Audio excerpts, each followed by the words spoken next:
শেরেবাংলা একে ফজলুল হকের যে জন্মস্থান নানার বাড়িতে আমরা এখানটায় যে আসছি, আমরা প্রথম যখন আপনার এই সড়ক থেকে যাওয়া সামনের দিকে যেতেছিলাম, তো তখন আমাদের মনে হয়েছে যে এটা একটা জমিদার বাড়ি, অর্থাৎ পুরনো মোগল আমলের কোনো স্থাপনা হবে, কারণ এখানে আপনার সামনের দিকটায় কোনো উল্লেখযোগ্য মানে চিহ্নিতকরণ নাই যে এটা শেরেবাংলা একে ফজলুল হকের বাড়ি। আসলে শেরেবাংলা একে ফজলুল হক আমাদের একটা অনুপ্রেরণার জায়গা, আমাদের একটা গর্বের জায়গা, এবং এটাকে আমরা সব জায়গায় বিশ্বে একটা গর্ব করার জায়গা শেরেবাংলা একে ফজলুল হক। তো শেরেবাংলা একে ফজলুল হকের আমরা মনে করি যে তার যে স্থাপনা সেটাকে উচিত ছিল যে আরো সুন্দরভাবে এবং রক্ষণাবেক্ষণ করবে প্রত্নতত্ত্ব বিভাগ। আসলে সেটা আমাদের কাছে পরিলক্ষিত হয়নি। আমরা দাবি করব যে শেরেবাংলা একে ফজলুল হকের যে জন্মভিটাটা আছে, অর্থাৎ যেখানে সে জন্মগ্রহণ করছে, এই জায়গাটাকে প্রত্নতত্ত্ব বিভাগ আরো গুরুত্ব সহকারে এবং স্থাপনাগুলো রক্ষণাবেক্ষণ করবে এবং সামনের দিকে দিক নির্দেশনা দিতে পারে, যেন যে আমরা কোনো পর্যটক বা কোনো দর্শনার্থী আসলে যেন দেখতে পারে যে এটা আসলে শেরেবাংলা একে ফজলুল হকের নানার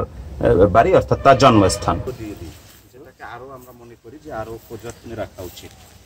এটা যে শেরেবাংলা একে ফজলুল হকের জন্মস্থান বা তার নানা বাড়ি আসলে দেখলে বোঝা যায় না।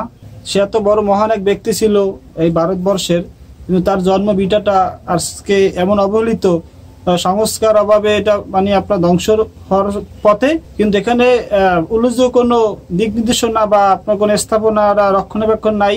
আমরা দাবি জানাচ্ছি সংশ্লিষ্ট মন্ত্রণালয় কর্তৃপক্ষকে যে শেরেবাংলা একে ফজলুল হকের জন্মস্থান নানা বাড়িটাকে ভালো মতো আরো রক্ষণাবেক্ষণ এবং পরবর্তী প্রজন্মকে দেখার জন্য সুযোগ করে দেওয়া হোক, যাতে পরবর্তী প্রজন্ম যে শেরেবাংলা একে ফজলুল হকের এই স্থাপনাগুলা বা তার জন্ম ভিটাটা দেখে সব অনুপ্রেরণা পায় তার জন্য।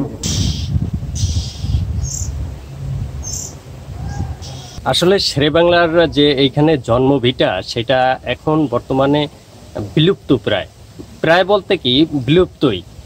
সামনে যে একটা দিক নির্দেশনার জন্য যে একটা কিছু রাখা যেত, যাতে দর্শনার্থী আসলে বোঝা যেত আসলে এটা শেরেবাংলার পৈতৃক ভিটা বা জন্মগ্রহণ করছে সে এখানে, তার নানার বসত যে ভিটাটা আছে সেটাও এখানে দেখা যাচ্ছে, কিন্তু দূর থেকে বোঝা যাবে না যে আসলে এটা শেরেবাংলার মতো একজন মানুষ এইখানে বসবাস করত বা তার শিশুকাল মানে এইখানে কাটিয়েছে।